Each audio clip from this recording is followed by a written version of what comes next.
Okay, I think we can get started. This is Megan from Acquia, and I'd like to thank you for joining today's webinar.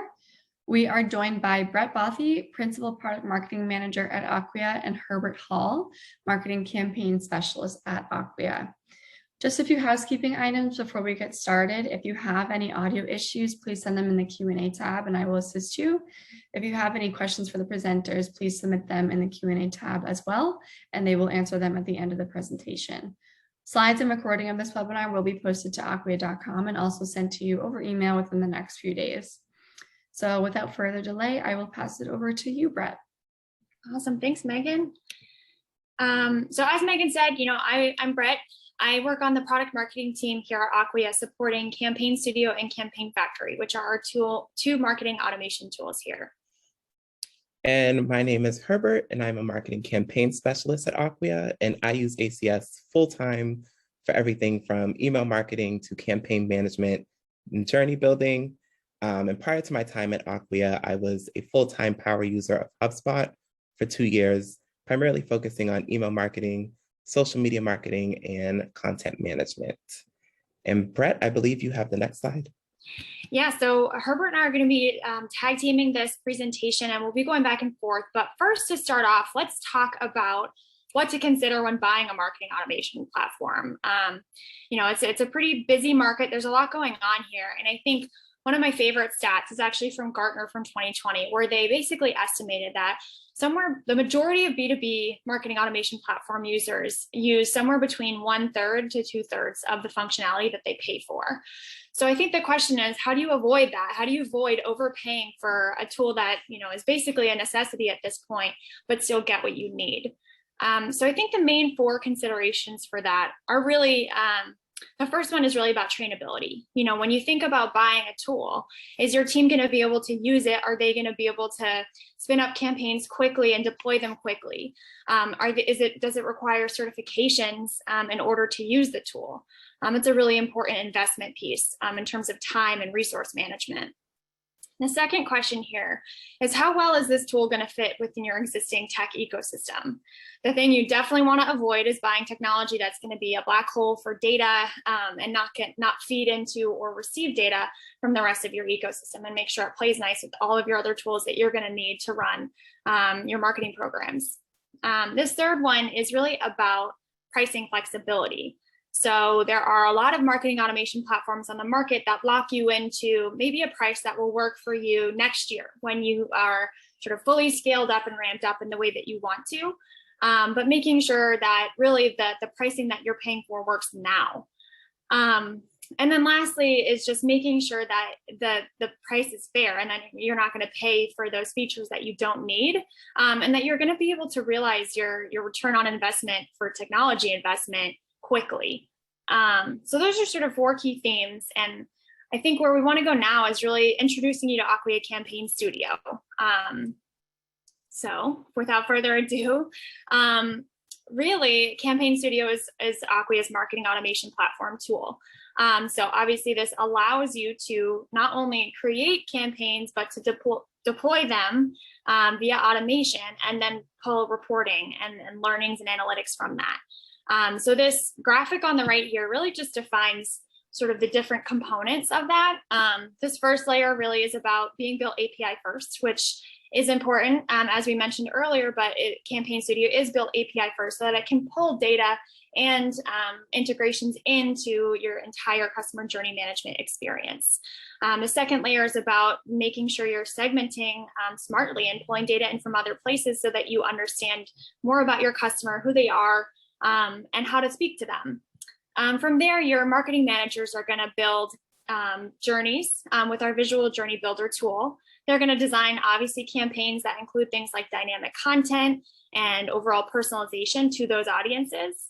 And then of course, they're going to manage they're going to manage the entire contact list so that it's neat. It's the contact health score and sender score are at sort of desirable levels for you. And then all of that's going to be automated. And the entire journey is going to then go out through, of course, email, which is sort of the most common use case for marketing automation. But it's really important to think about other channels too, like social or landing pages, or even your mobile marketing strategy. And then, of course, your CRM or your ABM tool, whichever sort of add-ons maybe that you have. Your marketing automation platform and your customer journey should be really inclusive of those.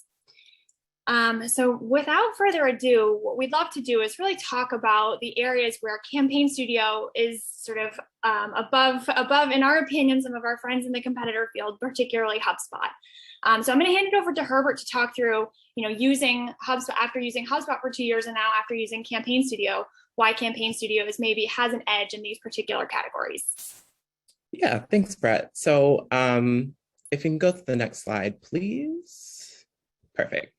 So as far as the content components themselves go, they're really kind of the same across both platforms, right? You can build emails in HubSpot and ACS, landing pages, forms, social posts, contact lists, all of your standard, tools that you would need to be successful in marketing. You can run both of those in HubSpot and in ACS. I would say both platforms also run integrations, albeit ACS is less fussy about that, but Brett's going to speak to that later. Where the two platforms really begin to distinguish themselves is in UI and thus UX. And then further taking that differentiation really comes in with scalability and the capabilities, right? So how well do these content components work together with each other, as well as how well do they work together to suit the needs of your business? And that brings me to workflow management. And so workflow management, given the simple and practical nature of these components, again, the playing field is pretty level here, but it's really the versatility and the power of workflows within ACS that begin to, give ACS that extra oomph. And ACS really grants users the freedom to establish, their internal process rather than kind of adapting to a process that maybe suits their, marketing automation platform. And again, I think that's where ACS really begins to shine. Next slide. And so now I'm gonna, cover contact management because, content pieces are great, but they're kind of useless if you don't have anybody to engage with them. Next slide, please. And so contact management in ACS it's really, really seamless, right? It's kind of like a marketing, it's a marketing tool that's, it's a necessity, but it also brings together like the pieces of, your content as well as this automation, and it gives, all of that really a purpose. And these tools, they include your ability to segment contacts, score contacts, group contacts into lists, all of your really like standard housekeeping, content hygiene, and contact hygiene items. Aside from the obvious difference, again, in UI and thus UX, ACS has a really neat feature within the tool in which you can see a customer or prospect's journey from the time they enter your database to present day at the click of a button. So you can really see everything from, a contact list that they're a part of, emails that they were sent, and if they open those emails, the points that, a contact has accrued over time, and as well as like little neat Easter eggs in terms of like syncs with integration. So like if you're running Salesforce and there's a problem with the sync with that contact, that will be noted within this view. And the really neat thing about this is that it's all on the same page and it's filterable. And so this really affords, marketers the ability to do so much, really, just like track contacts throughout their entire life cycle. You can identify trends in the way that contacts are interacting with your content. And as I mentioned before, you can easily identify maybe a sync error in integrations. And Brett, I believe you're going to run us through integrations now. Yeah. So I think really, as we've sort of highlighted already, integrations are just becoming a mandatory for any tech purchase at this point. We all have really diverse tech stacks and not everyone looks the same. So I think what's important is making sure that the product is API first, because that means that it's able to connect to other products probably the most seamless and easy way that can be done. And I think particularly as Herbert mentioned already, that HubSpot is a very sort of strict and formal UI and UX, but also backend as well. So that means it doesn't integrate as easily. Of course, it can be done, but it's just not as seamless. And I think the other point to make is really around their solutions partner program, which they tout that has hundreds of other vendors in it. But I think where it's a little challenging to digest is that a lot of those, actually all of those, HubSpot has no jurisdiction over the actual connector. So, it could be listed on their partner portal as a solutions partner member, but it could be as simple as a Java, SFTP integrator, which is not, or connector, which is not really sort of at the par of Campaign Studio. We manage all of our own connectors and APIs, and they're managed by our product team and leveraged by our customers. And where there is a need, our product team works with customers to custom build anything that they request. So I think it's just really about who is taking ownership of the integration process and who's going to be a partner to you, the end user, rather than have a partner program that is just a little bit willy-nilly with ownership and quality control. Speaking of quality control, dynamic content is a fun one for everyone, I think. So dynamic content can be applied in multiple facets of marketing. Next slide, Brett. And so we're defining dynamic content really as the ability to display different content to different contacts at different times. And this can range from banners on a website to really entire emails. So let's say, for example, Brett and myself visit Acquia.com at the same time. Brett is a customer of product B and I am a customer of product A. Dynamic content allows Acquia.com to display maybe a banner with all the recent product updates to product B for Brett, and the same for me, but for product A. And this feature can also be applied to emails. Next slide. And so beyond just the typical banner that I think all platforms have mastered as dynamic, ACS allows email copy, headers, footers, images, greetings, salutations. Really, any piece used to personalize an email can be applied in dynamic content.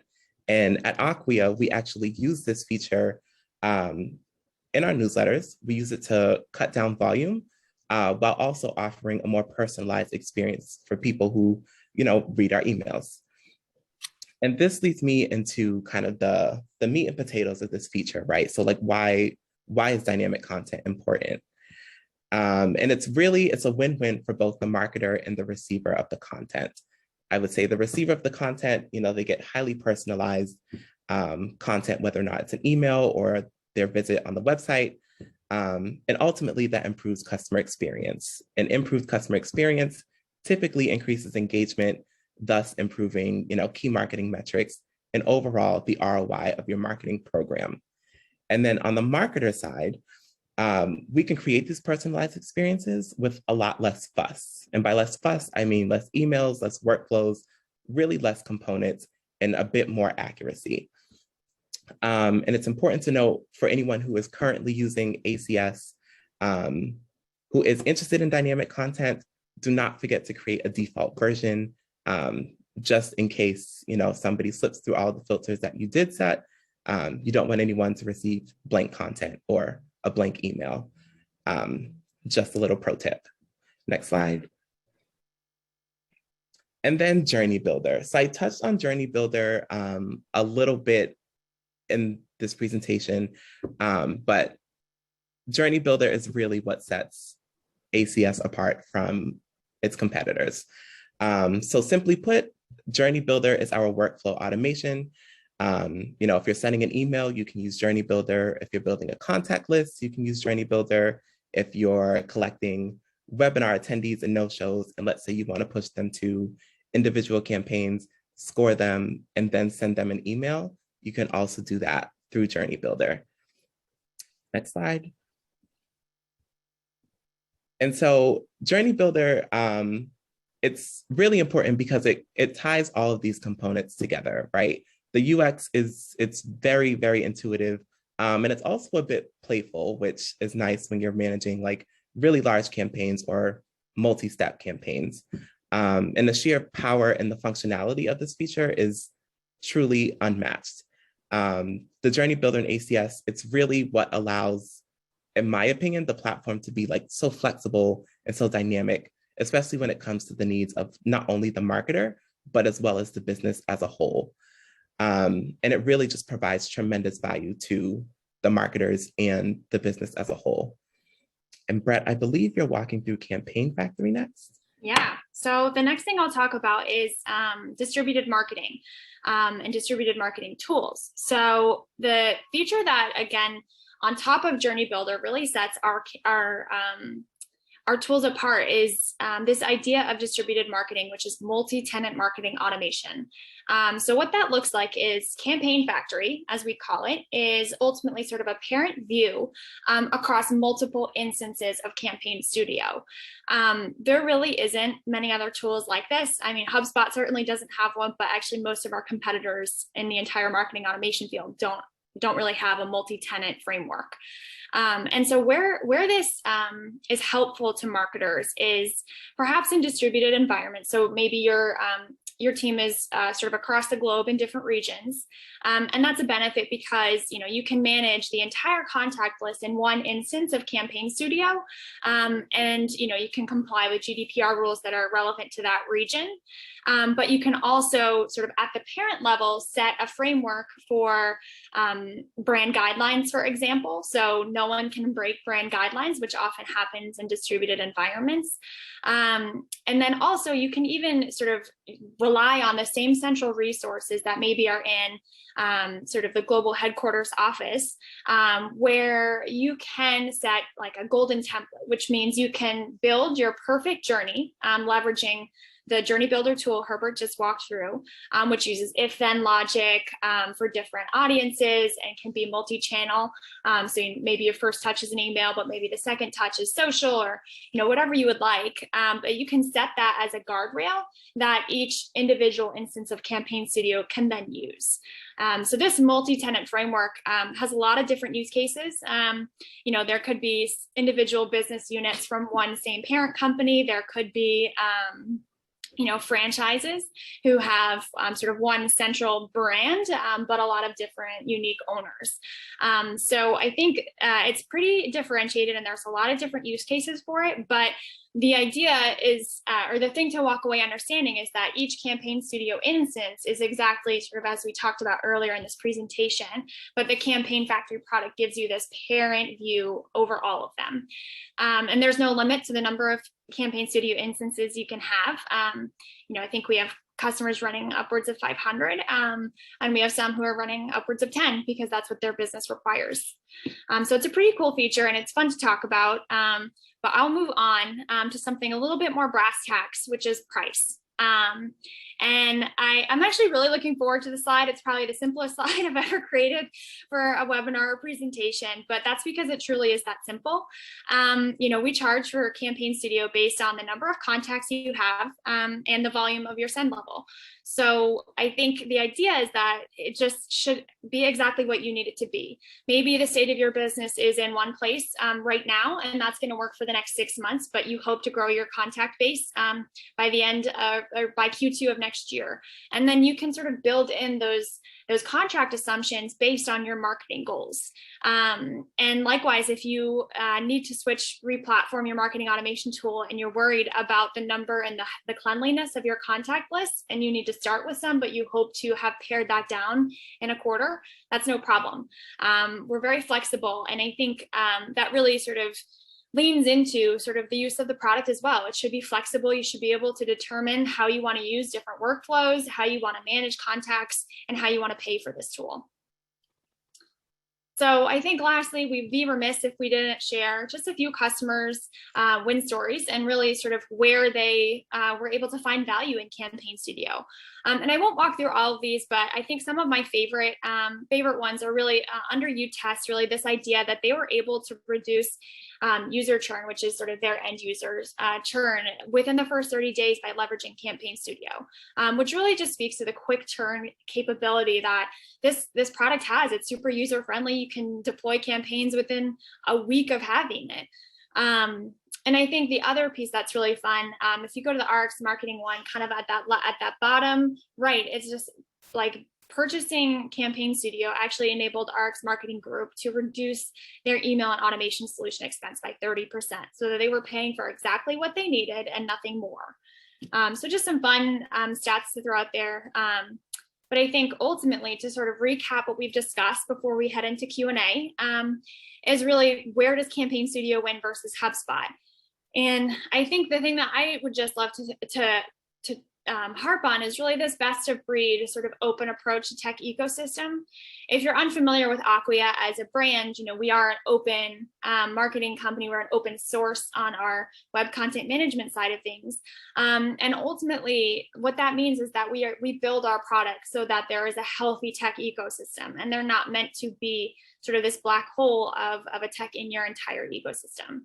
So then, of course, the other things that we listed and discussed, like integrations and our journey builder, are all here too. But I think it's better to hear from Herbert, who is a power user of Campaign Studio and previously a power user of HubSpot. So Herbert, any final thoughts here before we turn it over to Q&A? Yeah, I think I would just like to highlight probably just the fluidity of ACS. I think ACS really allows you as a marketer and as a company to either grow or expand without any boundaries. I feel like ACS, it's really open to whatever type of process you would like to use, however many processes you would like to use. And HubSpot, while HubSpot does have, a really pretty platform, it does limit you in growth, really. I think ACS does a really nice job at kind of adjusting to a company's needs because it's so dynamic, because it's so kind of just open-ended. And I think that's really just where ACS shines over HubSpot. Awesome. Thanks, Herbert. I think we're gonna just open it up to Q&A. We wanted to keep this webinar short and sweet because obviously we know everyone is busy. And we would love to have a lot of questions if you guys have any, or if you want us to scroll back through any of the slides, we'd be happy to do that as well.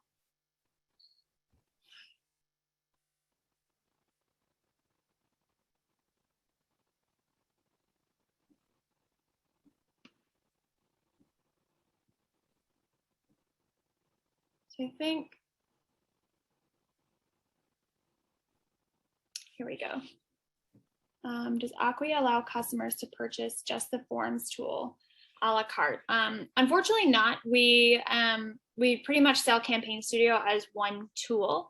I think where it benefits others is that, like the journey builder tool that we mentioned, a lot of people have to use a secondary tool like Salesforce Journey Builder or something like that to add on. So unfortunately, we can't pull out pieces of the platform itself to sell. But I think the goal really is to be able to use others as you wish, but also lean on it for maybe some tech consolidation where you're able to.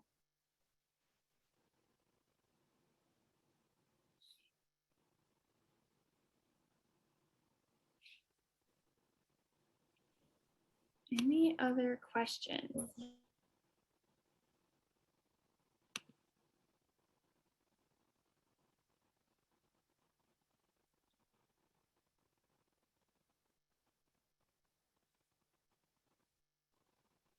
All right.